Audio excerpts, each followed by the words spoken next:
I am 37 weeks pregnant. That is full term, y'all. I am full term pregnant. I have been looking forward to this week for a really long time because I knew that at 37 weeks, that means I am so close. The baby could come at any time, honestly, and it would just be fine. And, honestly, in the last few weeks, I've been telling myself, 35 weeks, 36 weeks, we're getting really close, but 37 weeks, that's full term. So I am so stoked. And you know what? I think I've come up with some conclusions about this period in my life. I am not a punctual person. I am not an organized person. I'm not a clean person. I'm a lazy person. I take shortcuts in life. I do not keep a clean house, right? There's something about being this far along pregnant that makes you want to clean. I know it's called nesting or whatever, but I think it's completely empowered by our good friends, the hormones. That's like the one hormone that he can appreciate during pregnancy is this thing inside of you that makes you want to clean and get your nest ready for your baby. And that's what I've done. Our house is spotless. I'm so excited. I mean, it's so nice to have everything clean in the house. It's almost kind of boring in a little bit because it's like every piece of dust, every little bit of germs, it's all gone. And I'm constantly tidying this and tidying that, and I'm ready. I feel really ready. And the baby's got its new clothes for the first few weeks, and there's not a lot left to do, really. I feel really prepared. It's a new feeling for me. This week has been a really good week. I'll go over the doctor's visits and all that in a little bit, but what's coming up today is something that's super important, and that is sending in Dan's visa. Now, if you've been following our blogs at all, you know that Dan's English and I'm American, and that affects so much of our life because we've spent the first 5 months of our pregnancy in England. He was finishing up college, and he's got his master's degree now. He's learned to design video games. So one day you'll have a video game out there made by my husband, and that'll be so exciting for that day. But so around 5 months of pregnancy, we moved back over to America to be in my hometown, close to my family. So when we have the baby, we'll have my mom and everybody will be nearby. And it's not been an easy process being married to an English guy because we constantly have to renew our visas, our green cards. We have to renew just the right to be together. You think that just because you're married, that's it? It's not. You got to continually prove that you are a real couple. And even though we're having a baby, that doesn't really prove anything to them, because who knows, that baby could be anybody's, or we could have just had the baby just so to make it look like we're a genuine couple. We have to constantly gather up lots of information, pictures, cards, love letters. We have to get all of our bank statements, all of our bills from the last few years. We have to show all of our tenancy agreements of the places that we lived in. We own a Blazer, so we have to show that we both own the Blazer. We're both on the insurance. It is a tedious thing. And not that I'm agreeing with illegal immigrants or anything. I'm really going on a tangent, y'all. I'm really sorry. But I understand. I don't agree with you. Illegal immigrants, I don't agree with you because with what you're doing, it's making it difficult for me to be legal. But I understand because it's difficult to be a legal couple. It's hard. It's expensive. It's worth it because you don't have to be in hiding. Dan will, he can work and not be worried about being deported. But at the same time, it's hard. It's hard and it's expensive. So today we're sending out a visa. We're sending out $590 to renew his visa application. We just did this with me a year ago. We did it with him 2 years ago. And in 10 years, we'll have to do it again for him. And when we have children and they go back to England, they'll have to have visas. Just because their daddy is English doesn't mean that they're just allowed to live in England. It's a big thing. So I always tell my friends, if it is at all possible, marry somebody from your own country. Rant over. Tangent over. Okay, so one super awesome thing that has happened this week that I'm so excited about. If you saw my last blog, I showed you my empty, pathetic looking living room. I showed you that we just basically had one little couch that my dad let us borrow, and then bits and pieces of paper all over the living room. Well, now this is what we have. We've got our love seat, we've got a bigger couch, and yes, we have my dad's couch that he's letting us borrow. These couches here are super, super comfortable, and the reason we're so proud of them is because,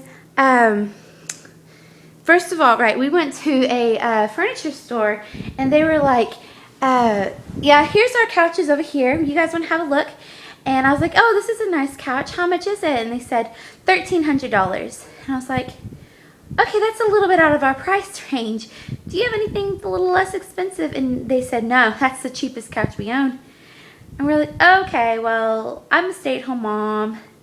We're just sort of starting off a little bit. We don't really have the ability just to drop $1,300, and we don't want to finance, and so never mind. And the guys just sort of went, I am getting some stuff repossessed tomorrow. You can come by tomorrow and see what we have. And we're like, okay. So we went back the next day, and I had no hopes at all of being able to afford anything that he had, because what we were looking at is like, we really wanted to spend no more than $600 because we wanted to pay cash, and we just really needed a couch. Well, this guy had both these couches he originally sold them for $1,100. Excuse me, hiccup. But the couple that bought it broke up like right after buying it, and so they just put it in storage, and they didn't make any of the payments, and so they got repossessed. So he sold us both of these couches for $500, like all together, 2 couches all together, $500. And we're like, oh my word, thank you so much. And they're brand new. I mean, they are brand new. They were never really ever been used, and so it was really good to get $600 off. And so it was just a blessing. I mean, things like that just happen all the time, and we're just really, really blessed. And the thing about this couch here, I know you guys don't care about my couches. I'm really excited about my couches. This couch here is, it's my dad's, but they're going to let us have it. I borrow it until they basically buy themselves a new one and then let us have it. But the reason I didn't like it is because we had a puppy for a long time, and it smelled like puppy. And I thought, oh, I don't want to use this because it smells like puppy. The baby's going to be crawling on it and stuff, and I don't want the baby to smell like puppy. But then I bought some carpet cleaner and some upholstery cleaner. I got it really cleaned up, nice and pretty. So it's really clean now. And something else that's being developed is this is our table. This little thing is where we have our dinner. And it's cute, and it's sufficient, and it's also a blessing. My grandmother, who lives in a nursing home, said that we could borrow it until we have our own table. Well, hopefully next time I blog, we'll have a really, really nice table, because my dad works at a really, really nice restaurant, but they are remodeling, and so they are getting rid of all their tables, and they're going to let us have it, or have one of them. So hopefully this time next week we will have a really nice table. Behind me I've got my crock pot. I'm going to learn how to use this thing. I have literally just dumped chicken and vegetables and some cream of chicken in there, and that sounds like a good enough combination of food for me. But I'd really like to hear some new recipes, so if you guys have any recipes, or if you suggestions or whatever, let me know, because I'd really like to learn how to be a crock potter or a slow cooker. And it's good to have that kind of stuff, because I can make this big batch of food, and what I'm planning on doing is having it for dinner tonight, but then also being able to save, freeze some for, like, in a couple weeks from now when I'm, having a baby and I don't want to cook. So it'd be good to have that kind of stuff ready for me. We just had a doctor's appointment last Friday, and I'm looking really good. The baby's really good. Heartbeat's 140, which they said that's good. I'm measuring right on, so baby's due still on April 21st. The only thing is a couple weeks ago I told you about this test called strep B. I don't know, strep B. It's it's a bacteria, And it's very, very common. They said at least 30% of pregnant women have this bacteria, and I'm positive for it. And I was so like weirded out by the fact that I was tested positive for something, because I've never tested positive for anything. It was just really odd that I have some type of weird bacteria, and it's not weird, it's common. I don't know how you get it, but because I have it, when the baby is born, right before the baby's born, I have to be on antibiotics, and it helps the baby not have breathing problems if it catches this strep B.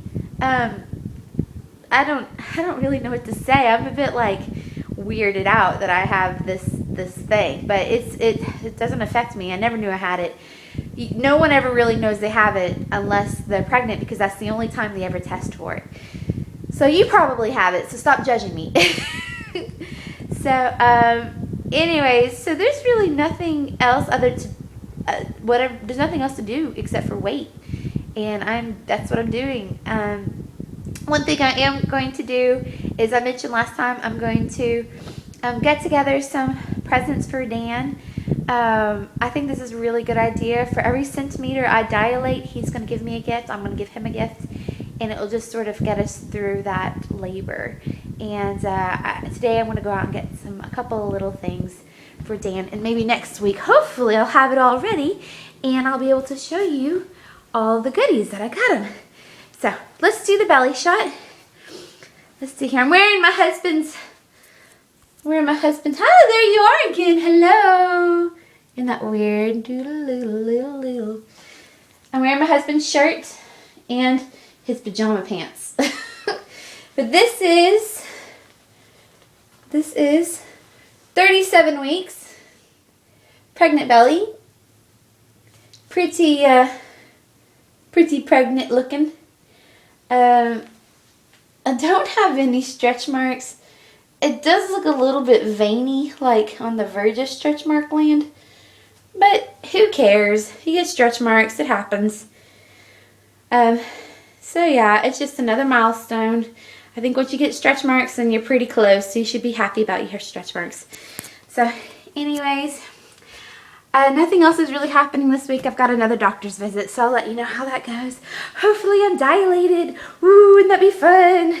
I want to start eating that pineapple and eating them bananas and drinking that red leaf tea, because that stuff is supposed to help things move along. So, yeah. Anyways, have a wonderful week. Thank you for listening to me go on and on.